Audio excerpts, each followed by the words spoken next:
आज की कहानी एक पिता और उसके बेटे की है।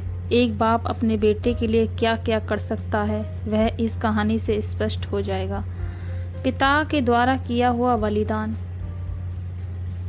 एक बार एक बेटा अपने पिता से लड़ाई करके गुस्से में घर से बड़बड़ाता हुआ निकला और बस स्टैंड की तरफ जाने लगा। वह मन ही मन में बोल रहा था कि पता नहीं कितने पैसे छुपा कर रखे हैं, लेकिन मेरे लिए एक बाइक नहीं ले सकते। मैं यहाँ से चला जाऊँगा और तब तक नहीं आऊँगा जब तक अपने पैसों से बाइक नहीं खरीद लेता। उसके पैरों में कुछ चुभने का एहसास हुआ। नीचे देखा तो उसने पाया कि जल्दीबाजी में उसने अपने पापा के जूते पहने हुए हैं। उस जूते में कील उभरी हुई थी जो बार बार उसके पैरों में घाव किए जा रही थी, लेकिन उस समय गुस्सा ज़्यादा था, इसीलिए वह आगे बढ़ता चला गया।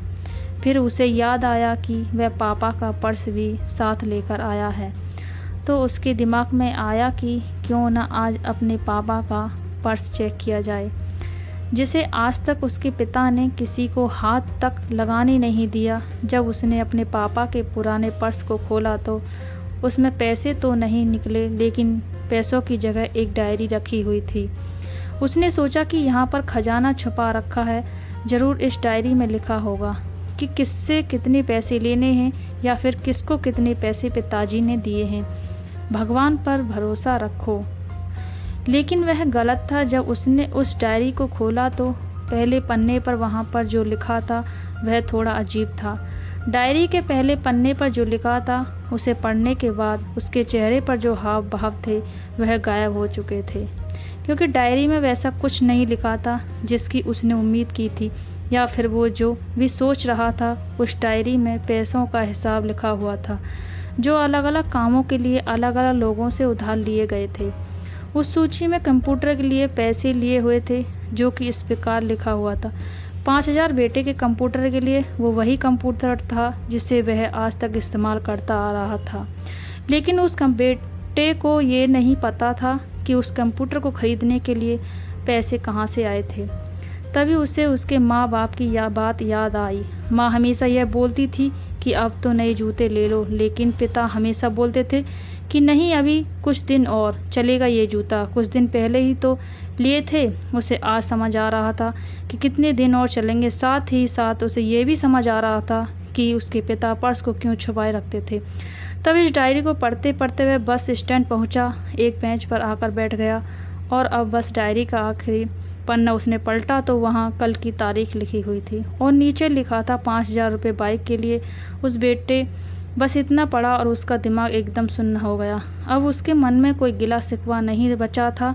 आंखों में आंसू आ गए। उसे कुछ समझ नहीं आ रहा था कि वो रो क्यों रहा है। अब वह जल्दी जल्दी घर जा रहा था। जूते में लगी कील अब तक उसके पैरों में घाव कर चुकी थी। उसने तुरंत उस जूते को खोला और फेंक दिया। अब वह नंगे पैर ही दौड़ जा रहा था और घर पहुंचा, लेकिन उसके पिता उसे घर पर नहीं मिले। उसे समझ आ गया था कि उसके पिता कहाँ गए होंगे। वह सीधा बाजार की ओर भागा और पता नहीं उसमें इतनी ताकत कहाँ से आ गई थी कि वह भागते भागते थक नहीं रहा था। वह उस बाइक वाले की दुकान पर पहुंचा। उसके पिता वहीं थे। उसने अपने पिता को दौड़कर गले लगा लिया। उसकी आंखों में आंसू रुकने का नाम नहीं ले रहे थे। उसके पिता समझ नहीं पा रहे थे कि क्या हो गया है। उसने पिता से कहा कि पापा, मुझे मोटर बाइक नहीं चाहिए, आप पहनने के लिए जूते ले लीजिए। अब आज से मैं जो कुछ भी करूँगा वो अपने दम पर करूँगा, अपनी मेहनत से करूँगा। दोस्तों, हमेशा अपने माता पिता का आदर करें, और वो भी यदि किसी चीज़ के लिए मना करें तो आप उनकी मजबूरी को समझें। फूल कभी दो बार नहीं खिलते, जन्म कभी दो बार नहीं मिलते। फूल कभी दो बार नहीं खिलते, जन्म कभी दो बार नहीं मिलते। मिलने को तो हजार लोग मिलते हैं, मिलने को तो हजार लोग मिलते हैं, लेकिन हजारों गलती माफ़ करने वाले माँ बाप नहीं मिलते। यदि आपको यह heart touching story in Hindi कहानी आपको अच्छी लगी हो तो चैनल को सब्सक्राइब करिए, लाइक करिए और कमेंट में बताइए कि हमारी स्टोरी आपको कैसी लगी। जय हिंद, जय भारत।